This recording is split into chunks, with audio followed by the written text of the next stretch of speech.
감사합니다. 제가 성경 한 절을 읽고 시작하겠습니다. 레위기 19장 9절과 10절, 레위기 19장 9절 10절 그냥 제가 읽겠습니다.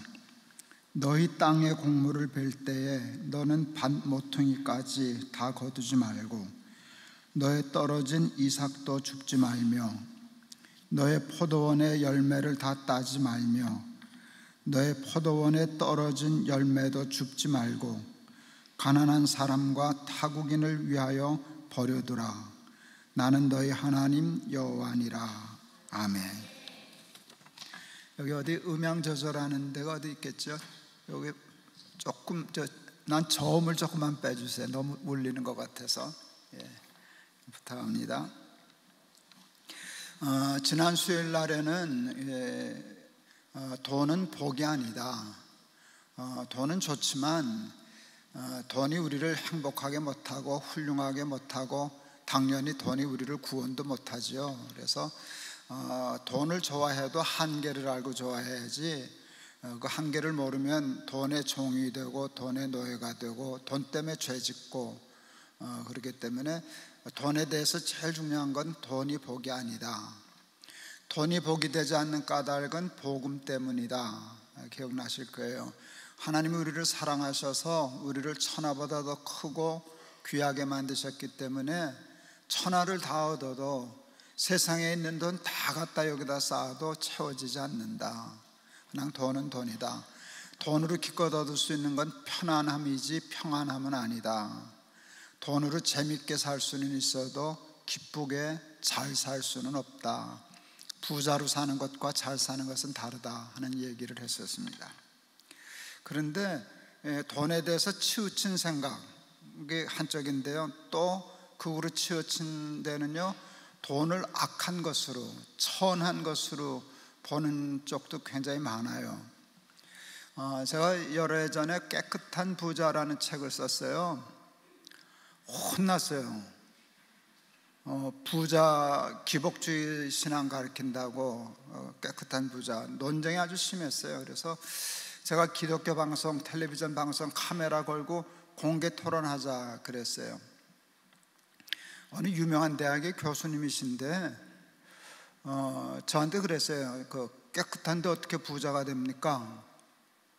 이분은 깨끗하면 부자가 될 수 없다. 부자는 다 안 깨끗한 그분 마음속대로 얘기하면 놈들이다 있었어요. 깨끗한데 어떻게 부자가 되냐? 그래서 저도 만만치는 않거든요. 그래서 당신 논리는 후진 논리입니다 그랬어요. 왜 그러냐 그러더라고요. 후진국으로 갈수록 깨끗하면 부자가 못 되더라. 그건 맞더라. 후진국은 꾀부리고 도둑질하고 뇌물받고 뭐 이래서 부자 되는 경우가 많아서 그 말이 일리가 있지만 선진국이라고 다 그런 건 아니지만 선진국으로 갈수록 깨끗해야 부자 될 확률이 높아지더라. 왜냐하면 크레딧이 중요하거든요. 신용이 쌓여야 되는데 깨끗하지 못하면 신용을 잃거든요. 그렇게 되면 큰 돈을 얻을 수가 없어요. 그래서 점점 깨끗해져야 되더라. 우리나라가 IMF를 만났을 때 그 IMF가 우리나라와 기업하는 분들에게 요구한 게 두 가지예요. 보니까 정직해라, 좀 투명해라. 우리가 이게 투명이라는 말을 못 알아들었어요. 뭐가 더 문제 투명한 거냐 이제 그랬었는데 여러분 그게 투명하고 깨끗하지 않으면 신용이 없어지니까 무너지니까 경제가 살아날 수 없어요. 선진국으로 갈수록 깨끗해야 부자가 되는 거예요. 그래서 당신 논리는 후진 논리다 그렇게 얘기를 했었어요.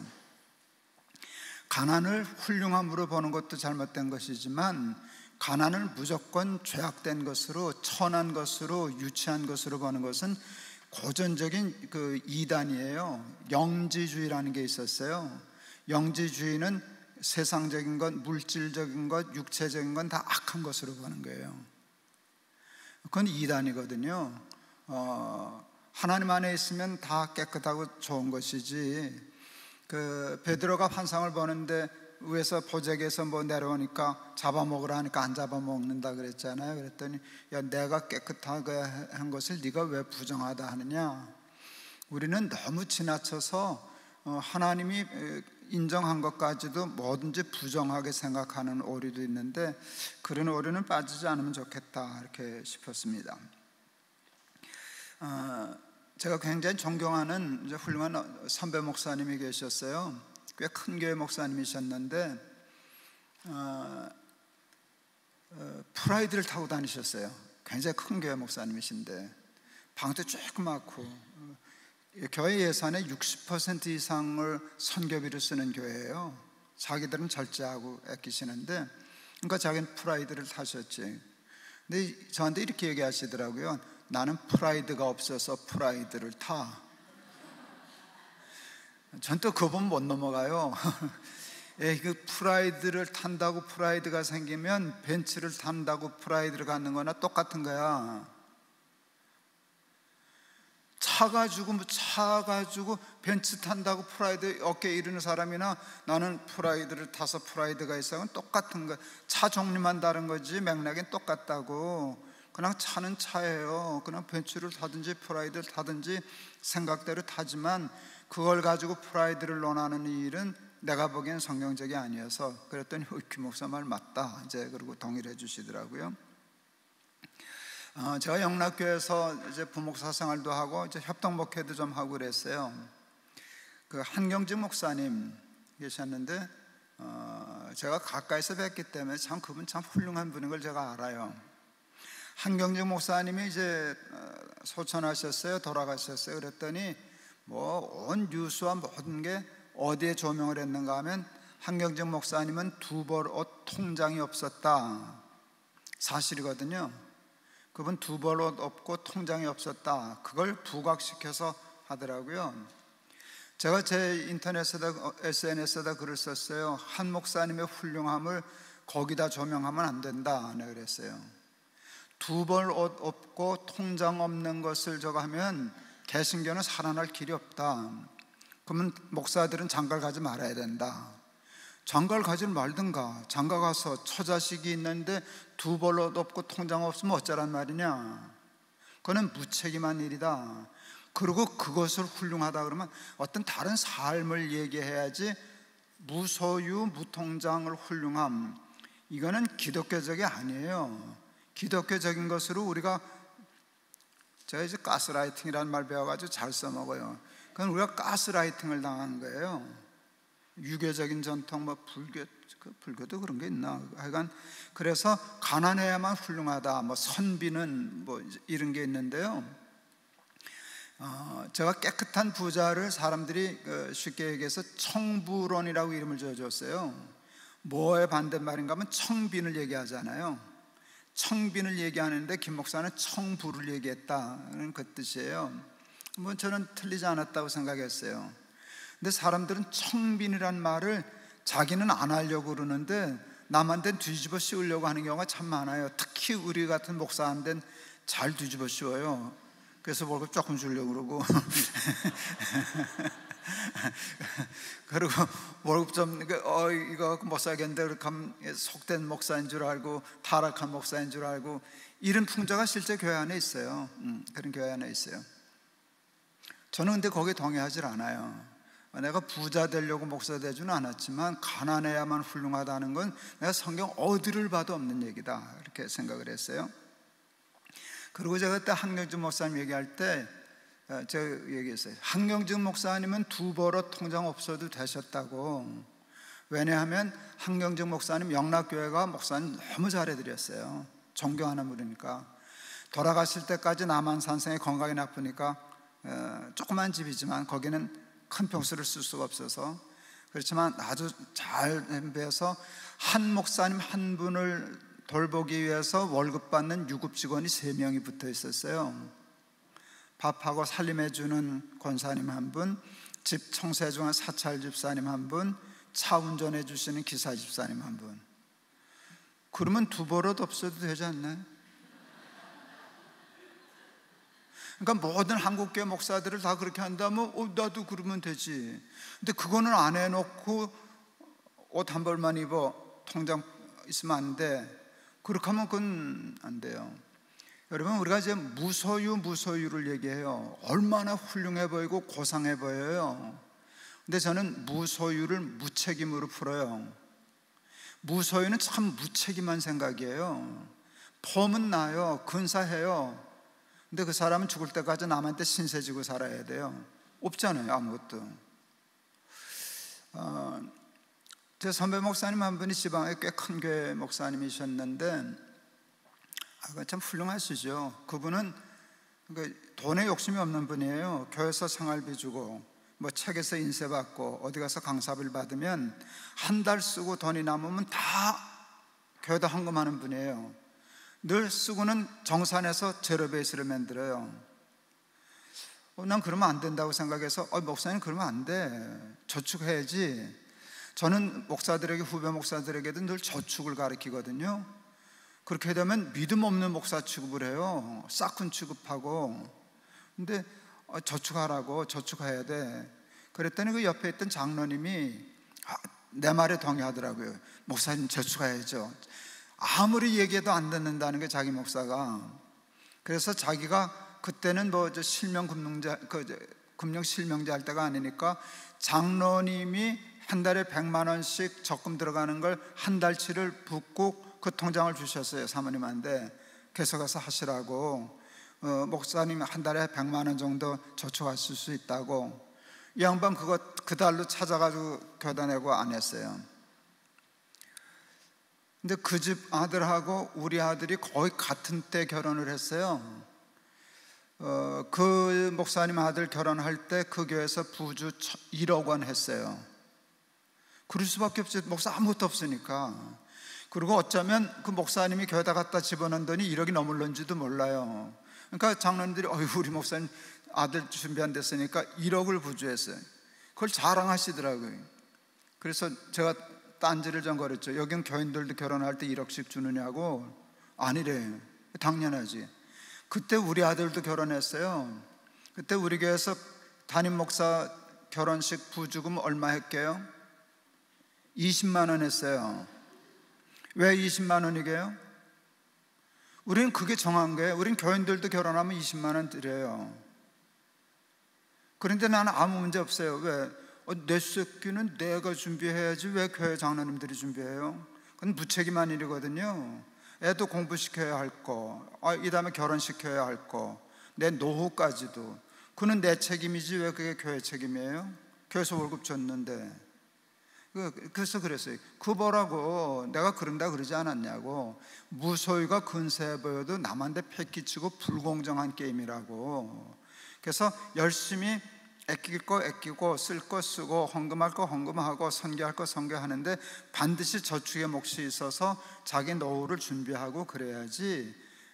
여러분, 돈을 그렇게 청빈한 게 깨끗하다라고 하는데 빠지면 생사람 잡고 멀쩡한 사람 죄인 만들고 그래요. 제가 높은 뜻 숭의교회에 이제 개척하고 얼마 안 됐을 때인데 어떤 분이 저희 교회는 그 교회 모든 재정을 투명하게 한다고 다 인터넷에 올려놔요, 모든 걸. 그랬더니 아직도 누군지는 모르는데 온도계라고 하는 필명을 가지고 김동호 목사 1년 연봉이 1억 2,300 몇십만 원이라고 그러고 썼어요. 그 논자가 뭔가 하면 김 목사 개혁을 하느니 어쩌고 그러는데 저렇게 돈 욕심 내고 쉽게 말하면 속물이다는 그런 뜻에서 쓴 거예요. 와, 난리가 났어요. 악성 댓글이 달리는데요, 하루 댓글이 7,000개가 달리는 거예요. 지금은 아마 7,000개도 달아질런지 몰라요. 그때는 그 서버 용량이 작아가지고 마비되더라고요. 그 디도스 공격 당하는 거나 같아요. 그러는데 제가 그때 1억 2천 몇 번만 원이 아니었어요, 내 월급이. 이분이 뭘 계산을 잘못했어요. 제 봉급이 있고 그때 제 목회비까지도 거기다 집어넣고 그 다음에 그해 저 차를 바꿔주는 해가 돼서 차 바꿀 값을 있는데 그걸 다 내 연봉으로 계산했더라고요. 그거로 계산해서 나중에 퇴직금 줄 것도 아니면서 그래서 그거 아니라고, 내 월급은 요만큼이고 그거는 자동차 사는 거고 목회비는 내가 개인으로 쓰는 게 아니라고, 그러면 될걸. 저는 건들면 덤벼드는 성격이 있어요. 그래서 이제 왜 난 1억 2천만 원 받지 않는데, 근데 받으면 왜 안 되냐? 안 줘서 못 받았다, 주면 받는다. 줘봐라, 내가 받나 안 받나. 그걸 왜, 난 근데 받지는 않았지만 왜 그걸 받았다고 쳐도 내가 왜 욕을 먹어야 되냐? 이제 그러고 이제 싸웠다가 혼났죠. 7,000개 댓글 달린 바람에. 그때 하도 문제가 되니까 그 MBC에서 손석희입니다 하는 그 인터뷰하는 거기까지 차 운전하는데 전화가 오더라고요. 인터뷰하자고. 그래서 생방송으로 인터뷰도 하고 그랬었는데, 나는 부자 되려고 목사 되지는 않았어요. 제가 지난 시간에도 얘기했지만 난 돈을 복이라고 생각 안 해요. 그렇지만 가난한 것을 훌륭함이라고 생각하는 일에는 동의할 수가 없어요. 저는 교회에서 목회하다가 장로님들이 목회자들 생활비 너무 작게 주면 싸워요. 더 달라고. 나는 괜찮은데 이렇게 해놓으면 우리 부목사님들 못 산다고, 이렇게 못 산다고. 아마 그 목사 공국 갖고 장로님들하고 다투는 건 아마 쉽지 않을 거예요. 그렇게 되면 이제 욕먹고 속물 취급받거든요. 싹군이라고. 옆에 큰 교회 어느 목사님이 부임한 지 왔는데 조금 티각태각하는 소리가 들리더라고요. 근데 2달 동안 월급을 안 받았다 그러더라고요. 월급을 왜 안 받아? 그랬더니 장로들이 나를 월급쟁이인 줄 알아 그러더라고요. 그래서 내가 또 놀려먹었죠. 월급 받으면 월급쟁이지 월급쟁이가 따로 있냐? 나는 월급쟁이다. 저는 목사 월급 받으니까 월급쟁이가 뭐 어때서? 내가 교회 일하고 경동에서 대가를 받는 일이고, 그리고 난 처자식 먹여 살리는 일이고, 그건 굉장히 건강한 일이고 성스러운 일이에요. 그걸 왜 속되게 생각하냐 그 말이에요. 나는 월급쟁이다. 월급 받은 만큼만 해도 다행이고 월급 받은 것보다 더 열심히 하면 되잖아. 그런데 내가 열심히 하면 교회도 교인들도 나한테 정당한 값을 줘야 돼. 사람들이 성경을 잘못 해석하는 것 중에 하나가 이거예요. 예수님이 제자들 전도하러 보낼 때 그게 이제 두 버릇 없이 전대 가지지 말라는 얘기거든요. 근데 그걸 이제 강조하는 거예요. 그래서 예수님의 제자들은 두 버릇 있으면 안 돼, 전대 차고 다니면 안 돼. 근데 그 해석을 잘못한 거예요. 그건 네가 챙기면 안 돼, 그거는 교인들이 해줘야 돼, 그 뜻이에요. 그래서 그 비유의 끝에 말을 잘 봐야 돼요. 일하는 소에게 망을 씌우지 말아라. 일꾼이 저먹을 것 받는 것이 마땅함이니라, 이렇게 되어 있어요.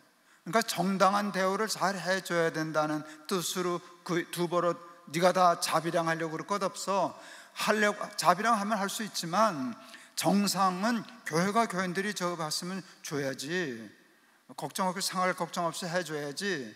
그런데 그거를 엉뚱하게 아전 인수격으로 해석해가지고 그냥 목사 쫄쫄 꿍기려고, 프라이드 태우려고, 막 나가면 안 돼. 예. 그래서 돈에 대한 밸런스가 있어야 돼요. 제가 좋아하는 말이 있어요. 사도 바울이 나는 부한데도 처할 줄 알고 비천한데도 처할 줄 안다, 이 말이 참 좋은 귀한 말이에요. 그런데 많은 사람들은 나는 비천한데도 처할 줄 알아, 그것만 강조해요. 그것도 대단한 거잖아요.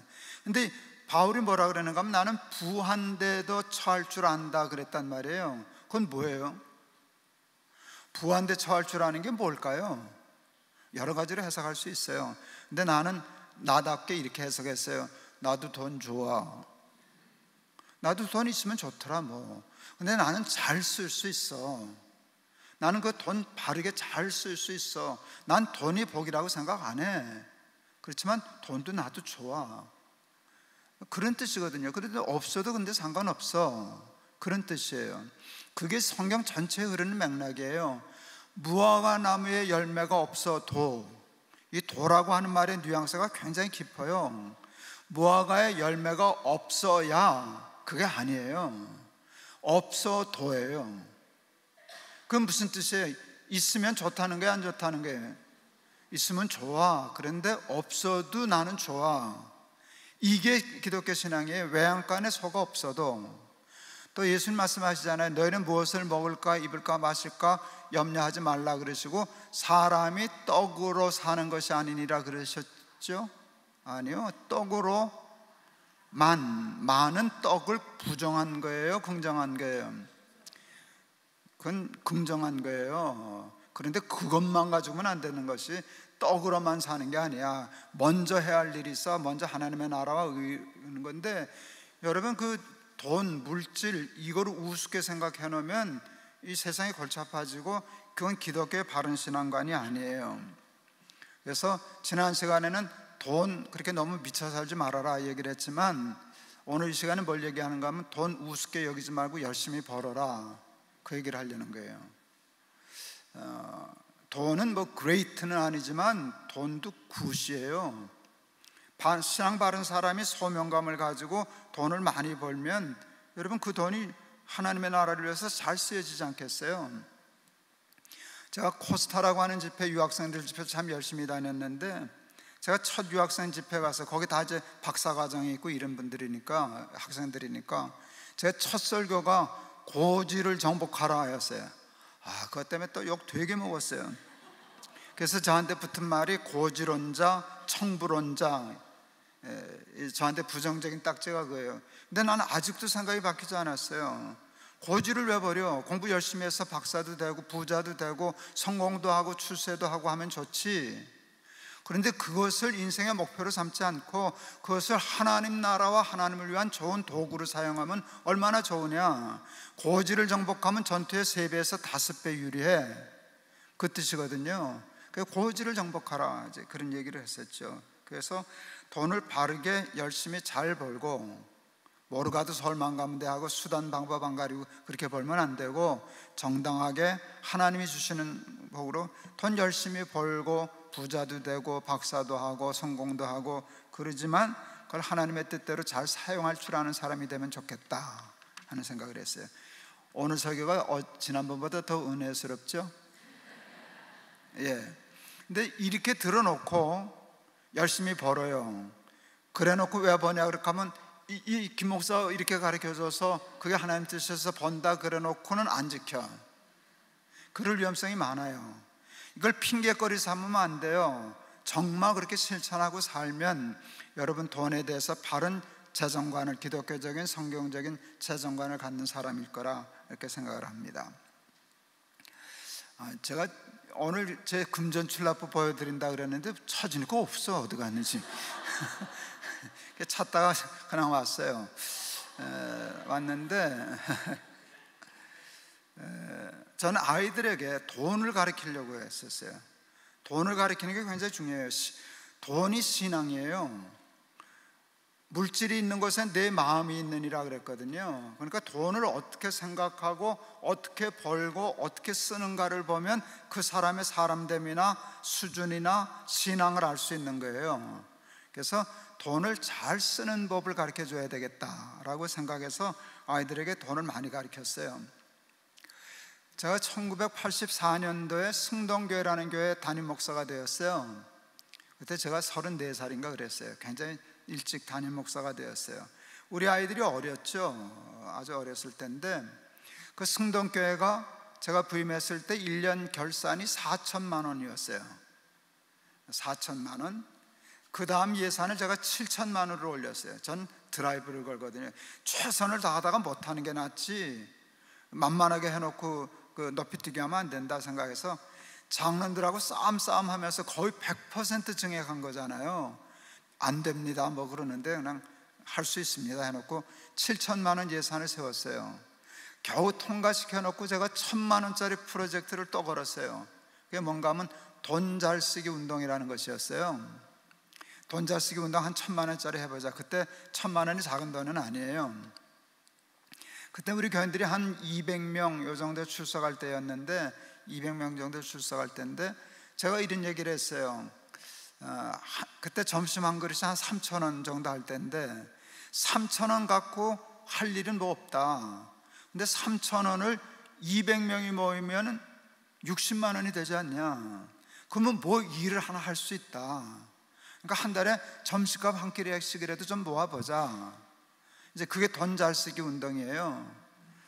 근데 우리 교인들이 그걸 해줘서 그때 1,000만 원 더 모았어요. 그래서 매달 100만 원씩 저 김포 가는 쪽에 그 실로암 안과병원이라고 있어요. 맹인 개안 수술해주는 우리 교회가 세운 병원인데, 그때 한 사람 개안 수술하는데 30만 원이었어요. 그 30만 원 30명분 수술비를 우리 교회가 낸 거예요. 조그만 교회가 그 일을 할 수 있었어요. 그래서 교인들이 그 재밌게 잘 했어요. 우리 아이들이 셋이 있었는데 너희들도 이 돈 잘 쓰기 운동 회원해. 최저 회비는 500원이야. 그랬더니 우리 큰아들 놈이 금방 500원짜리 제안을 하더라고요. 저기 아빠 제가 이불 깔아드릴 테니까 500원 주세요. 그러니까 계속 얻는 건 힘들어서 자기가 못하는데 떨구면 까는 건 자기 하니까 이불 깔아드릴 테니까 500원 주세요. 그래서 그건 500원짜리가 돼 해서 우리 큰아들 놈은 우리 이불 깔아주고 500원 벌어서 돈 잘 쓰기 운동 회원이 됐어요. 우리 둘째 아들 놈은 빙빙 돌아다니더니 그 현관에 신발들이 늘 정리가 안 되잖아요. 자기가 저 신발장 정리하는 거 맡을 테니까 500원 달라. 그것도 500원 된다. 그래서 큰 놈은 이불, 둘째 놈은 신발장에서 이제 회원이 됐어요. 정말 문제는 막내 놈이에요. 이게 세 살이나 지났나. 이게 뒷짐을 지고 돌아다니더라고요. 500원짜리 잡 얻으려고. 조그만 집구석에 그런 잡이 3개씩 안 나오잖아요. 형들한테 다 뺏겼고 왔다리 갔다리 하더니 뭘 찾아냈어요. 빈 방에 불 끌 테니까 줘. 그때 절정 캠페인 할 때거든요. 그러니까 빈 방에 자기가 불 끌 테니까 달라고. 기가 막혀서 말이 안 나오더라고요. 야, 저거 박불로 죽을 놈은 아니다. 저 3살짜리가 어떻게 그걸 찾아내냐. 하도 기가 막혀서 놀라니까 이놈이 오해를 하셨어요. 그건 500원짜리가 안 되나? 그러더니 옵션을 하나 붙여주더라고요. 그러면 텔레비전 플러그도 뽑아줄게. 그래서 우리 아이는 돈 잘 쓰기 운동 회원이 되었어요. 이게 제가 아이들에게 가르친 첫 번째 돈 교육이에요. 내가 번 돈 중에는 하나님 몫이 있어. 그건 11조를 가르치는 거예요. 그 다음에 내 몫도 있어. 나는 내 몫 안 챙기고 청빈 얘기하는 사람 싫단 말이에요. 그래서 다 주는 거 받아가지고 모아서 노후 대책도 하고 집도 사고 그리고 경제적으로 독립하고 그래야지. 그러니까 내 몫도 잘 챙겨서 너 누릴 줄도 알고 좋아. 근데 가난한 사람의 몫이 있어. 그러니까 그것을 늘 떼라는 걸 가르쳤는데 그때 돈 잘 쓰기 운동으로 시작을 했어요. 제가 1988년도에 제가 승동교회 가기 전에 영락교회 부목사 하다가 승동교회 담임 목사를 갔고 거기서 4년 반 담임 목사를 하다가 영락교회가 다시 오라 그래가지고 88년도에 다시 영락교회를 갔어요. 그때는 협동목회라는 걸 하자고 제안을 받았어요.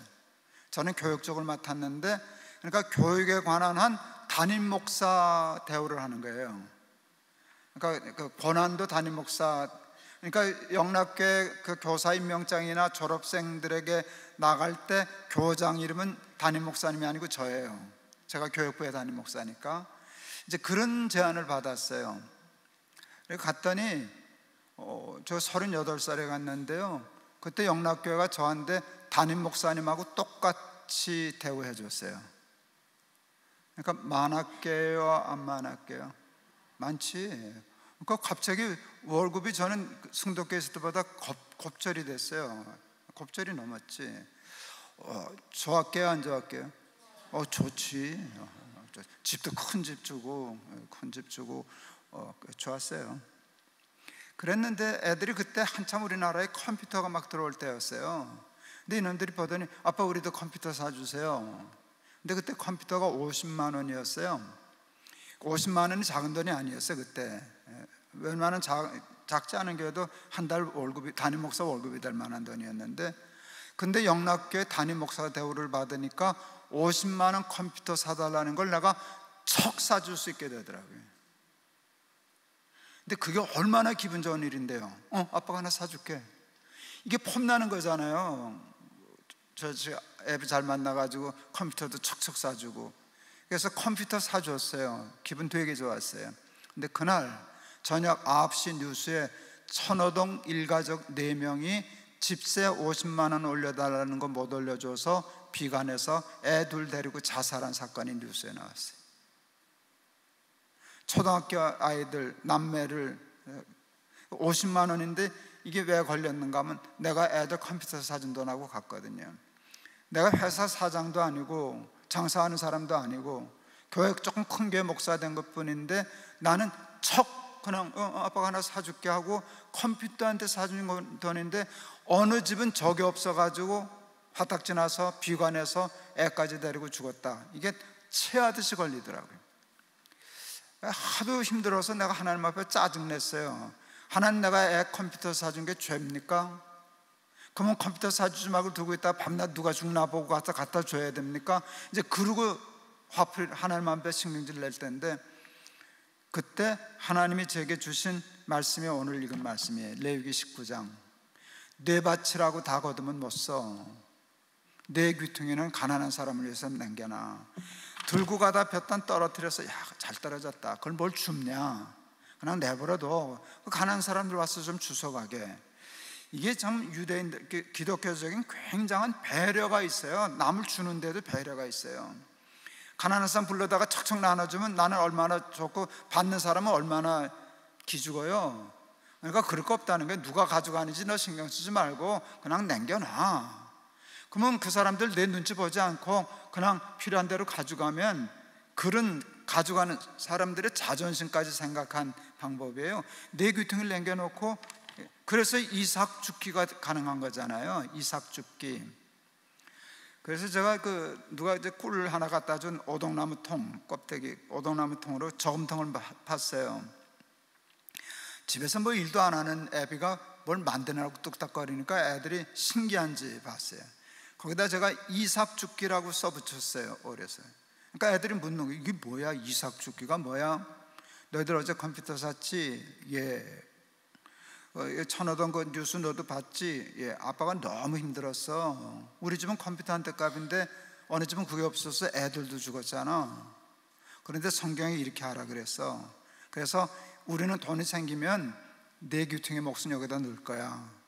그리고 컴퓨터를 사도 되고 뭘 해도 되는데 그러면 괴롭지 않을 거야. 그래서 제가 거기다 메모지를 놨어요. 누구든지 돈이 생기면 여기다 넣고 누가 얼마 무슨 돈을 넣는가를 써라. 우리 큰아들 김부열이 1등으로 넣었어요. 1번 김부열 120원 방바닥에서 주운 돈. 그게 우리 집 이삭 줍기예요. 저는 아이들에게 늘 얘기해서, 길을 가다가 거린을 보거든 반드시 100원은 주고 가거라. 그건 그 사람 돈이야.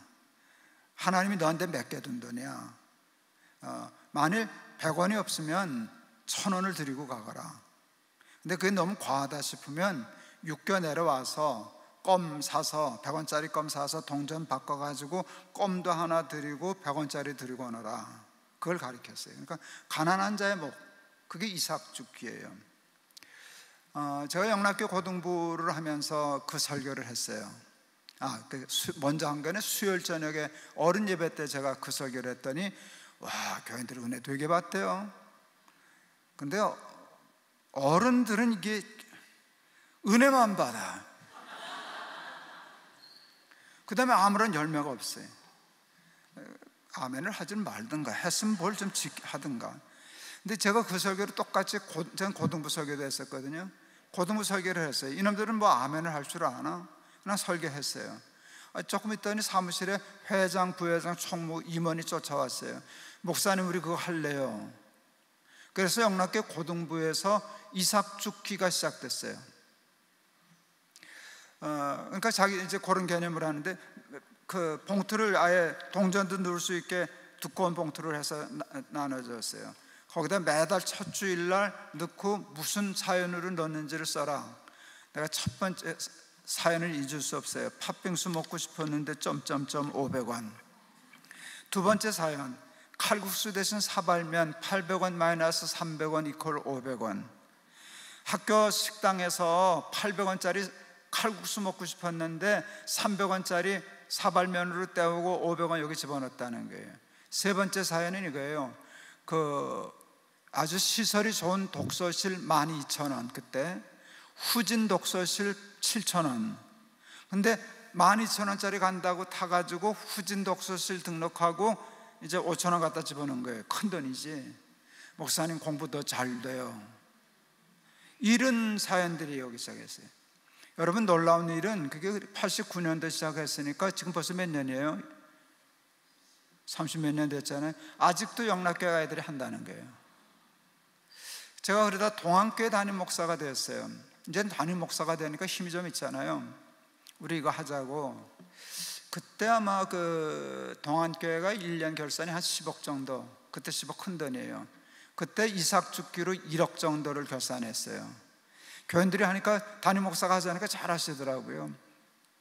그래서 한 1억 정도의 예산을 가지고 주변에 있는 동장님을 모셔다가 우리가 1년에 1억을 쓸 수 있습니다. 근데 이거 어디다 쓰면 좋겠습니까? 그랬더니 그 동장님이 추천해 준 게 뭔가 하면 어려운 분들 나라가 보조를 해주는데 그 주민등록상에 어디가 처박혀 있는지도 모르는 아들의 이름이 있다든가 이러면 안 나간다는 거예요. 자기들이 안 돼요.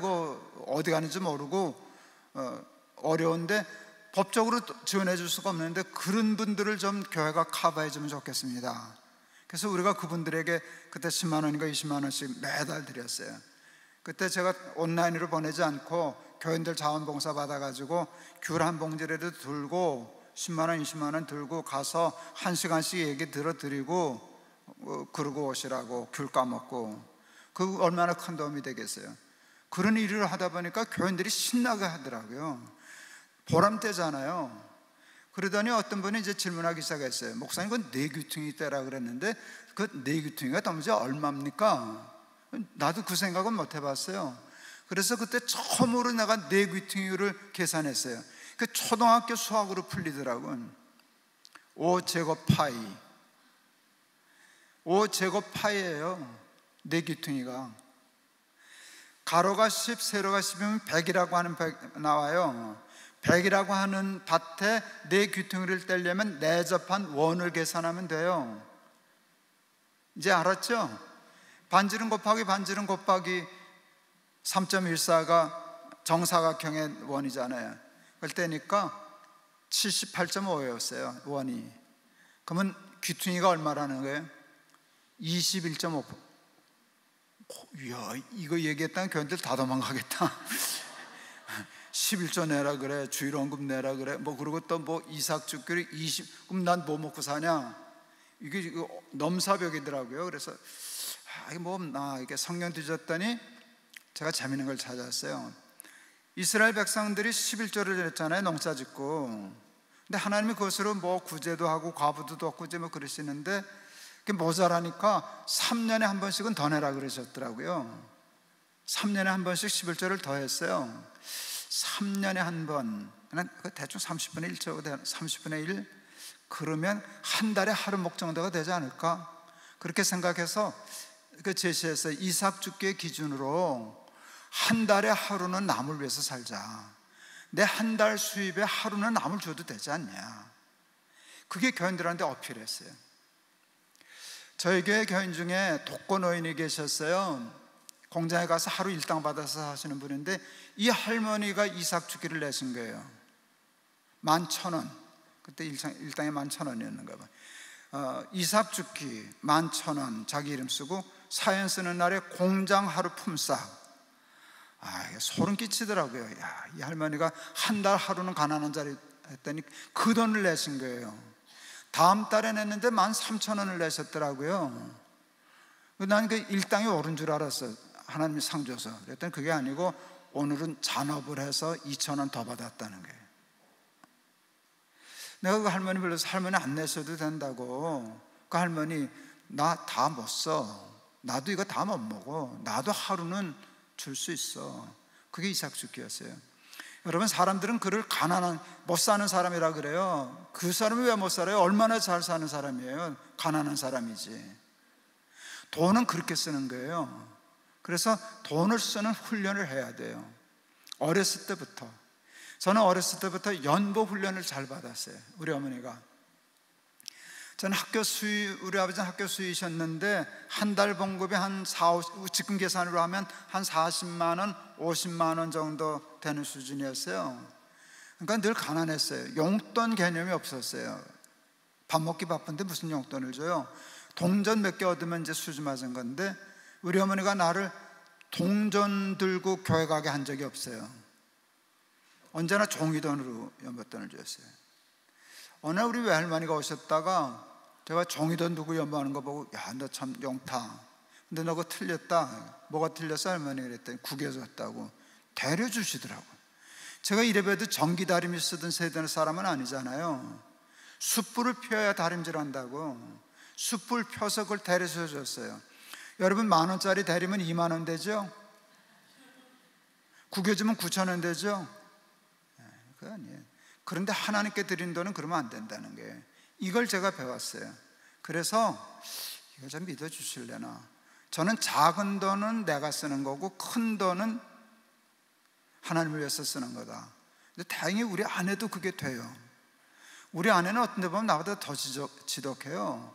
어느 때 보면 화장지를 절반을 찍고 있어요. 2겹짜리를. 그런데 우리 홍보 꽤 많이 했거든요. 큰 돈 많이 했었어요. 근데 그 돈에는 한 번도 토단 적이 없어요. 그러니까 돈을 이렇게 쓰는 훈련을 해야 돼요. 돈을 자꾸 쓰는 훈련을 해야 돼요. 제가 미국에 집회를 갔더니 그 지역에 미국 예수 잘 믿는 청년 아이들이 이상한 전통을 갖고 있더라고요. 11조 서원을 한다는 거예요. 하나님, 연봉 10만 불이면 11조를 드리겠습니다. 10만 불까지는 20만 불이 되면 10에 2조 떼겠습니다. 30만 불 되면 13조 떼겠습니다. 이런 식으로 해서 19조까지 해놓고 사인하고 그 지키는 놈들이 많다는 거예요. 저는 교인들 선동을 잘하거든요. 특히 돈 뺏는 거 저는 잘해요. 그런데 제가 왜 교인들을 선동을 잘하는가 하면, 선동을 잘 당해요. 난 그 얘기 들으면 벌써 끌려 들어간 거예요. 나도 해야지. 별 미친놈 답하겠네 이런 생각이 안 들어요. 미국 애들이 해, 나도 할 거야. 그래서 비행기 내려서 집에 들어가기 전에 제가 보여드린 다음 금전출납부를 그날 산 거예요. 그리고 12년 동안을 금전출납부를 썼어요.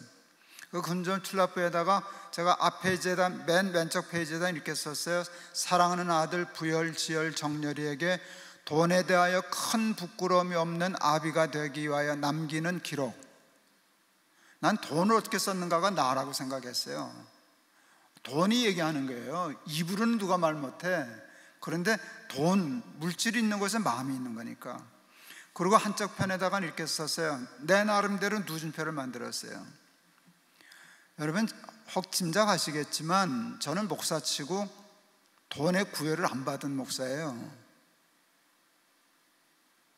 왜 그랬게요? 우선 교회에서 월급 주잖아요. 큰 교회잖아요. 그것만 가지고도 저 살 수 있거든요. 근데 전 책 엄청 썼어요. 근데 제 시대가 책이 많이 팔리는 시대였어요. 지금처럼 뭐 책 안 팔린 때가 아니었어요. 전 초판을 2만 권 찍은 때도 있거든요. 최소한 초판 5천 권 찍어 놓고 시작하는 건데, 지금은 5천 권만 찍으면 베스트셀러가 돼요, 요즘 세상은. 근데 하여간 저는 그 시대 때 책을 써가지고요, 저는 한 5, 60권 썼거든요. 이거 그냥 아파트 한 2채는 샀을걸요. 그 정도 돈이 들어왔었어요. 그러니까 그거 인쇄 꼬박꼬박 들어오죠. 그 다음에 또 한 군데가 또 있어요.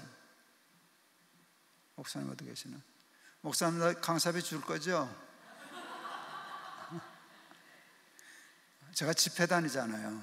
가면 강사비라고 주잖아요. 그게 만만치 않거든요. 그러니까 만만치 않은 돈이 세 통로로 저는 들어오는 거예요. 그걸 11조만 떼고 살았으면 저는 큰 부자 됐을걸요. 그러니까 하나님 앞에, 하나님 돈이 얼마가 생기든지 간에 나는 요만큼만 쓰겠습니다. 제가 은퇴할 때도 하나님께 기도했어요. 내가 쓸 돈은 내가 꼭 요구했어요. 하나님, 나는 원로 목사하기 싫어요. 교회에서 돈 안 받을래요. 일 안 하는데 왜 월급 받아요? 경제적으로 독립하게 해주세요. 교회 폐 안 끼치게 해주세요. 자식들한테 짐 안 되게 해주세요. 그리고 또 기도해, 손주들 용돈 주게 해주세요. 많이. 그게 할아버지 가운데 그 없으면 그 초라해지면 위축되잖아요. 손주들 용돈 주게 해주세요. 친구들하고 밥 먹고 신발끈 안 묶게 해주세요.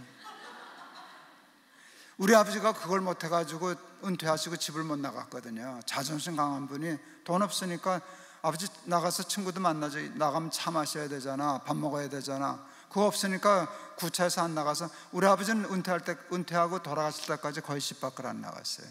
그게 얼마나 마음에 맺혀요. 그래서 하나님, 나는 나가 돌아다니고 밥 먹게 해주세요. 그리고 내가 밥값 낼 수 있게 해주세요. 하나 또 있어요. 이건 잘못하면 욕먹을 건데, 골프 치게 해주세요. 제가 아까 밥 먹으면서 얘기했는데, 은퇴하고 나이 들면 놀이가 있어야 돼요. 놀이가 사람을 굉장히 건강하게 해요. 근데 놀이가 있어야 돼요. 골프 재밌어요. 골프 치게 해주세요. 근데 제가 지금 그게 되거든요. 근데 그게 되면 더 이상 욕심낼 게 뭐가 있어요? 저는 집도 있죠, 차도 있죠, 연금 잘 나와서 사는데 지장 없죠. 손주들 용돈 신나게 줄 수 있죠. 신발끈 안 묶지. 신발끈 안 묶죠. 언제든지 나가 살 수 있지. 골프 치지. 그러니까 나는 그만큼만 살겠다. 나는 청빈하게 살겠다는 생각이 별로, 요 정도 안 주셔도 살 수 있어요. 그렇다면 주실 수 있으면 난 그건 누리고 살고 싶어요. 섬김도 있지만 나는 나가 누리고 하는 것도 하나님 주신 내 복락인데 요만큼은 살고 싶어요. 우리 아내 밤낮 새방살이 시키고 싶지 않아요. 뭐 하라면 하겠지만 가능한 집 하나 주세요. 집도 있고 그렇게 했어요. 근데 저는 그보다 훨씬 더 많은 돈이 생긴 사람이라고요. 그건 몇 배. 그러니까 그 약속 지키려고 12년 동안 금전출납부를 썼어요. 저희 부모님이 가난 대물림 하지 않으려고 정말 이해가 안 가요. 그 돈을 모아가지고 어떻게 65년대 집을 샀어요. 저 중3 때. 난 그걸 세계 8대 불가사의라고 생각해요. 한 달에 지금 한 4, 50만 원 정도 들어오는 건데 그걸 아껴가지고 집을 샀단 말이에요. 그러니까 돈은 이렇게 저축하는 게 무서워요. 그걸 용인에 땅을 사뒀더니 그게 돈이 꽤 커졌어요. 교회에서 속상한 일이 있으면 장로님들하고 다투고 화딱지 나면 제가 집에 와서 뭐 하는 줄 아세요? 부동산 114 들어가서 우리 땅 한 평에 얼마나 가나? 그럼 내 재산이 이만큼이면, 그럼 풀려 이게. 이게 화가 풀려요. 재밌어. 목사도 그러고 산다니까. 어느 날 그 짓거리를 하다가 이렇게 위안이 되더라고요. 꽤 있구나. 이거 꽤 되는구나. 우리 아들 집 한 채씩은 사줄 수 있겠는데, 유학 간다는 놈 있으면 공부시킬 수 있겠는데, 후딱 가면 교회 그만둬도 나 밥 걱정은 없겠는데, 이게 든든하다. 이게 세속적이지. 든든해. 근데 무슨 생각이 들었는가 하면 갑자기, 근데 그거 다 내 건 아니잖아. 그때 우리 아들 결혼하기 전이어서 우리 어머니, 우리 부부, 아들 셋이 있을 텐데, 내 거는 6분의 1이 내 거지, 가족이면 우리 거지, 다 내 거냐? 내 이름으로 됐다고 내 거냐? 내 거는 6분의 1, 6분의 1 우리 어머니 거, 6분의 1 우리 마누라 거, 6분의 1은 큰아들, 이렇게 몫을 딱 지었어요. 굉장히 합리적인 생각 같아서 애들 불렀어요. 아빠가 이런 생각했어. 우리 재산이 이만큼 돼. 6분의 1은 요만큼 되는데 그건 네 거야. 내가 주는 게 아니야. 그건 벌레 네 거야. 이렇게 딱 몫을 정했더니 애들 되게 좋아하죠. 자기 몫이 딱 생겼으니까. 근데 이틀도 안 갔어요. 이틀도 안 갔어요. 그 다음날 새벽 기도하는데, 기도 끝나고 기도하는데 하나님이 난 그러셨어요.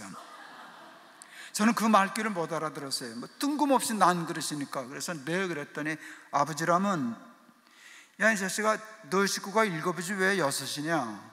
아버지라고 부르지를 말든가, 불렀으면 주든가.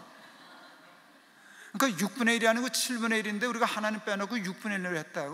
그러니까 맞더라고요. 그래서 애들 다 불러 모았어요. 야, 하나님이 아버지 부르지 말래. 웃더라고요. 그래서 7분의 1로 그때 계산을 했어요. 그래서 정말 내가 7분의 1은 하나님께 드려야 되겠다. 첫 마음을 먹었어요. 뭐 11조 드리고 뭐 이거는 평상시 하던 건데 재산에도 몫을 갈랐어요. 내 몫은 7분의 1이고 하나님께도 7분의 1을 드린다, 공평하게. 그날 기뻤어요. 아깝지가 않더라고요. 그게 암만 그래도 재산의 7분의 1은 작은 돈이 아닌데 그게 안 아깝더라고요. 아, 내가 하나님을 믿는구나. 근데 그 좋은 일을 나만 하기가 좀 아깝더라고요. 교인들도 다 끌고 들어가야지, 물귀신으로. 그걸 제가 뭘로 풀었는가 하면, 그렇게 실천할 수 있으면 평생 살다가, 황금생활 잘하다가 죽을 때 n분의 1 몫을 하나님께 드리고 갈 수 있으면 이 돈이 사회 환원이 되겠다. 그러면 세상을 좀 더 건강하게 하겠다. 이게 일종의 희년정신을 실천하는 일이 되겠다, 이렇게 생각해서 그걸 설교를 했어요. 희년설교라고 하면서 죽을 때 n분의 1은 하나님께 드리고 죽자. 근데 그러니까 캥기는 사람들이 있어요. 우리 교회도 부자가 있거든. 나야 그래봤자 얼마 안 되지만 부자들은 n분의 1 때문에 엄청난 거니까 다 도망갈 것 같더라고요. 근데 도망갈까 봐 설교 안 할 수는 없잖아요. 그래서 했어요. 그랬더니 그 다음 주간에 우리 교회 제일 부자 장로님이 찾아왔어요. 난 이제 안 온다고 빠이하고 가려는 줄 알았더니 얼굴빛이 괜찮으셔요. 장로님 어떻게 오셨어요? 그랬더니 목사님 지난주 설교 너무 좋았습니다. 그래. 아니, 그 설교가 좋아요? 장로님 많이 듣게 해야 되는데. 그랬더니 대답이 참 있어요. 숭의교회 오면 다 뺏길 줄 알았죠. 근데 다 달라지 않고 n분의 1만 달라니까 너무 좋다고. 그거야 문제 없죠. 그 당연히 자식도 좀 줘도 된다 그러고 늙음하게 나도 좀 써도 된다 그러니까 그건 너무 좋다고. 그래서 그때 우리 장로님 몇 분이 은혜빨이 뻗쳐가지고 공개 유언장을 쓰셨어요. 홈페이지에다가 3분의 1 드리겠다, 절반 드리겠다. 근데 죽어야 받지. 안 죽네, 이 양반들이. 그래서 제가 진짜 당회하다가 왜 안 죽냐고. 유서 썼으면 빨리빨리 좀 가셔야 그 돈을 좀 쓰겠는데 이거 언제 내가 이 돈을 써보겠냐고. 장로님 배 잡고 굴렀죠. 근데 장로님 안 죽어도 되는 법이 있기는 있어. 그랬더니 어떻게 하면 됩니까? 그래서 그걸 왜 죽은다며 내고 죽으면 되지.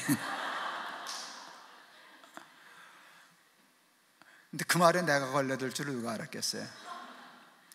7분의 1은 하나님께 드릴 거를 죽은 다음에 내지 말고 그건 내가 쓰다 죽어야 되겠다 생각했어요. 그런데 이 헌금하는 것도요, 이렇게 간이 부어요. 훈련이 돼요. 처음에 10분의 1 떼는 것도 힘든데 떼다 보면 그거 안 어려워요. 조금 더 떼도 괜찮고, 그러다가 7분의 1 드리려고 하다가 우리가 7분의 1씩 필요 없더라고. 그래서 하나님께 3분의 1 드리고 우리가 조금씩 나눠갖자. 좋다 그랬어요. 애들 동의가 다 됐어요. 나중에 절반 드리자. 그러다가 어느 날은 다 드리고 싶은 생각이 드는 거예요. 왜? 우리 어머니 아버지가 안 입고 안 먹고 애끼고 해서 산 건데 쓰기가 아깝더라고. 나는 집도 있고 나 먹을 거 다 있는데 그거 욕심 안 부려도 되겠다 싶어서 그건 할머니 할아버지 생각하고 그거 하나님께 다 드리자. 그랬더니 주주 동의를 받아야 되잖아요. 큰 놈 셋째 놈 주주가 동의하고 괜찮다고 좋다고. 둘째가 영화느라고 바빠서 코빼기를 볼 수가 없었어요. 그래서 제가 메일을 보냈어요. 이런 생각인데 내 생각은 어떠냐? 답이 왔어요. 석 줄로. 첫째 줄 좀 많다. 좀 많지. 좀 많다. 둘째 줄 우리한테는. 셋째 줄 그런데 아빠 너무 참 좋다. 그래서 근데 다는 안 드렸네요. 그 땅 3,600평인가 그렇게 됐는데 한 300평 남기고 판 돈은 다 드렸어요. 그러니까 11조를 내가 갖고 19조를 드려서, 그래서 PPL이라고 하는 재단을 세우고 이제 그렇게 했습니다. 이게 제가 저는 목사치고는 돈을 많이 번 거죠. 많이 벌었는데 제 나름대로 내 목도 챙겨서 골프 치게 해주세요 그랬으니까 챙긴 거잖아요. 집도 하나 주세요. 차도 주세요. 교회에서 월급 안 받아도 되게 해주세요. 신발걸 안 먹게 해주세요. 그러면 됐지. 내 거 다 챙겼다고요. 그러고도 하나님 앞에 연습해가지고 그거 사실은 많이 드렸죠. 내가 가진 것보다는 드린 게 더 많을 거예요. 이렇게 목소리를 따지면. 그래서 여러분 제가 지금 쫄딱 망했겠죠? 아니에요. 그렇지 않아요. 저는 물질을 축복이라고 생각하지 않고 은사라고 풀었어요. 물질은 은사예요. 물질이 축복이라면 예수 믿으면 다 부자 돼야 돼요. 왜? 예수 믿으면 복 받는 거니까.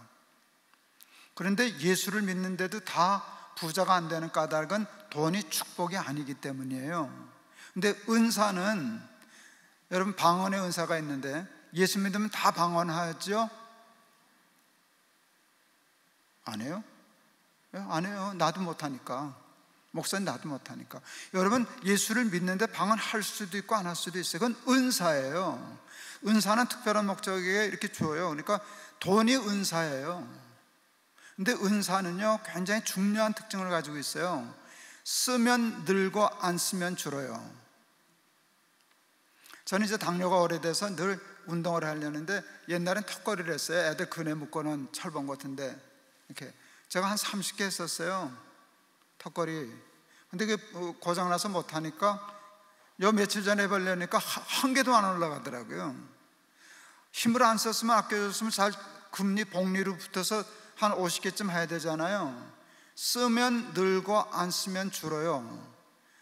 재능도 그렇고 지능도 그래요. 머리 자꾸 쓰면 머리는 늙어도 발전해요.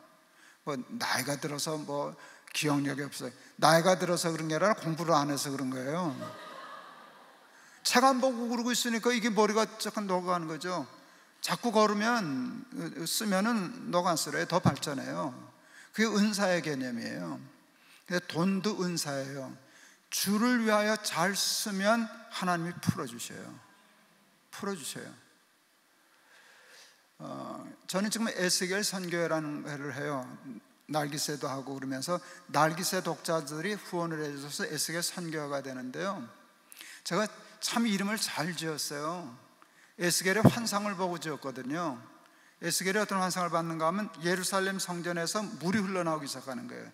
근데 조금 흘러나와서 발목에 차고 무릎에 차고 허리에 차고 헤엄칠 만한 물이 되었는데, 그러다 보니까 그 물이 흘러가는 곳마다 모든 것들이 살아나더라. 그래서 그렇게 물 흐르라고, 돈이 흘러들어오라고 성경 많이 하게 했더니 그 말대로 돼서요. 저 지금 이제 그 선교회 한 지 얼마 안 되는데 돈 많이 들어와요. 저는 은퇴하고 제 나이에 목사가 돈 걱정 안 하고 살고 손주들 용돈 꽝꽝 줄 수 있고, 친구 밥 사줄 수 있고, 골프도 치러 다니고 선교도 많이 하고 그런 거는 하나님이 너가 돈을 제대로 이해했구나, 그럼 너는 돈 안만 맡겨도 거기서 얼마나 살진 않겠구나, 때를 따라 양식을 나눠줄 자가 어디 있느냐 이렇게 찾으시는데, 그 자를 찾으면 많은 양식을 맡겨요. 나눠주라고, 잘 쓰라고. 그러니까 주를 위하여 쓰면 풀려요. 말씀 하나 더 하고 마치렵니다. 제가 동안교회 있을 때 이제 사무장이 큰 교회는 좀 중요해요. 굉장히 중요한 역할을 하시기 때문에 이제 장로님이 은퇴하시게 돼서 아주 마음에 드는 분을 내가 집사님을 택했어요. 그분 한마디로 얘기하면 금방 알 수 있어요. 밤에 주무시다가 화장실 갈 때 머리 빗고 가시는 양반. 권사님하고 이제 다 돌아가셨는데 둘이 주무시다가도 화장실 가면 머리를 빗고 가요. 이 양반이 머리 흐트러진 걸 못 봐서. 그러니까 일이 빈틈이 없는 사람이에요. 그러면 성격은 좀 어떨까요? 까칠하고 짜증 잘 내고 예민하고 다투고. 근데 나는 이분이 누구하고 다투는 걸 본 적이 없어요. 별명이 영국 신사야. 그러니까 이 두 조합이 어려워요. 머리 빗고 안 싸우는 게 어렵다고. 안 싸우고 머리 흥크러지고, 머리 빗고 자꾸 싸우고, 이렇게 해서 쓰기가 어려운데 이분은 머리 빗고 안 싸우니까 이런 분이 사무장 되면 최고다 해서 부탁을 했어요. 그랬더니 흔쾌성락을 하시더라고요. 근데 제가 1월 달인가 부탁을 하고 7월부터 근무하기로 됐는데 3월인가에 위안 판정을 받았어요. 가슴이 철렁하더라고요. 기껏 좋은 사람 찾아놨는데 이제 일도 못 하시고 병원을 걸렸으니까. 그때 분당인데 제가 신방 갔어요. 그때 하나님이 생전 환자 신방 갈 때 보지도 못한 성경 구절을 읽겠어요. 예수님이 예루살렘 입성하실 때 묶인 나귀 풀어오라 그랬잖아요. 그러니까 제자들 그 주인이 있을 텐데요, 주인한테 야단 맞을 텐데요. 그랬더니 예수님이 하신 말씀이 내가 쓴다 그래, 주가 쓰신다 하라. 그러면 풀어줄 거야. 정말 그랬더니 풀어줬잖아요. 주가 쓰시겠다 하라 그러면 풀어준다. 이게 탁 꽂혔는데 갑자기 이렇게 해석이 됐어요. 하나님 풀어주세요. 쓸 테니까. 내가 나귀는 얼마든지 풀어다 드릴 수 있어요. 암을 내가 무슨 재간으로 풉니까? 근데 하나님이 푸시면 내가 나귀 푸는 것보다 훨씬 쉽지 않습니까? 주를 위하여 쓰면 풀어주신다면요, 내가 우리 남궁 집사님 교회를 위해서 잘 쓰면 될 거 아니에요. 근데 이게 믿어지더라고요. 그 신방 가서 그 설교했어요. 집사님 소원해요. 주를 위하여 쓰면 풀어주신대. 눈물 콧물 다 쏟고 예배드렸죠. 수술했어요. 그분 위 다 잘라냈어요. 전절제했어요. 창자끼리 붙였다고. 물 3숟가락을 못 넘겨, 뭐 담을 데가 없으니까 물 3숟가락을 한꺼번에 못 먹었어요. 그분이 90 넘어 돌아가셨어요. 25년 사. 그러면 돌아가셨어도 나는 암 때문에 죽었다 그러면 양심 불량이죠. 굉장히 중요한 거 배웠어요. 주를 위하여 쓰면 풀린다. 주를 위하여 쓰지 않으니까 안 풀리는 거지. 그러니까 자식을 위해서도 하나님 우리 아들 쓰세요. 우리 부열이 쓰세요. 지열이 쓰세요. 정열이 쓰세요. 그게 돈이든 건강이든 모든 묶인 것들은 주를 위하여 쓰면 풀리게 돼 있고 하나님이 더 축복해 주셔요. 여러분, 돈에 대해서도 하나님 주신 거 누리세요. 차도 사고 그래요. 그런데 딱 하나님 나 요 정도면 좋게요. 근데 하나님 더 주셔가면 하나님 목 드릴 거예요. 11조 할 거예요. 나 헌금이 요만큼 할 거예요. 구제 이렇게 할 거예요. 잘 쓸 테니까 하나님 주세요 하면 물질을 잘 다스리는. 근데 나물 먹고 물 마시고 팔벽에 하고 누웠으니 이런 사람들이 있어요. 자연인. 나는 그거 별로 안 좋아해. 재밌어서 보긴 하는데 이게 다 이기적인 사람들이에요. 그러니까 돈에 욕심 있는 사람도 이기적이지만 나물 먹고 물 마시고 하는 사람도 이기적이에요. 왜 이기적인 줄 아세요? 돈에 욕심은 없는데 자기만 생각하는 사람이에요. 나만 좋으면 되는 거예요. 하나님 싫어하셔. 할 일이 얼마나 많은데 그러고 누워있냐. 가서 장사해야지, 저축해야지, 돈 벌어서 쓸 데가 얼마나 많은데. 바울이 로마 시민권을 배설물처럼 여겼어요. 예수 그리스도를 아는 지식이 가장 고상함을 내나요. 그랬는데 바울이 로마 시민권 버렸게요? 안 버렸게요? 안 버렸어요. 그럼 어떻게 할게요? 잘 썼어요. 세상 사람들은 자기를 위해서 썼는데요, 바울은 하나님 나라 로마에 복음 전하는 일에 좋은 도구로 썼어요. 물질은 바울의 손에 잡힌 로마 시민권 같을 수 있어요. 여러분, 그런 사람들 되실 수 있기를 바랍니다. 돈 강의 다 끝났습니다. 기도하겠습니다. 하나님 감사합니다. 우리 거룩한 빛 광성교회 와서 물질에 대한, 돈에 대한 기독교인의 바른 재정관 설명했습니다. 잘못된 것은 하나님 기억에서 없어지게 해주시고 하나님 말씀에 합당한 것이 있으면 씨앗처럼 심겨져 열매 맺게 하옵소서. 예수 그리스도 이름을 받들어 기도하옵나이다. 아멘.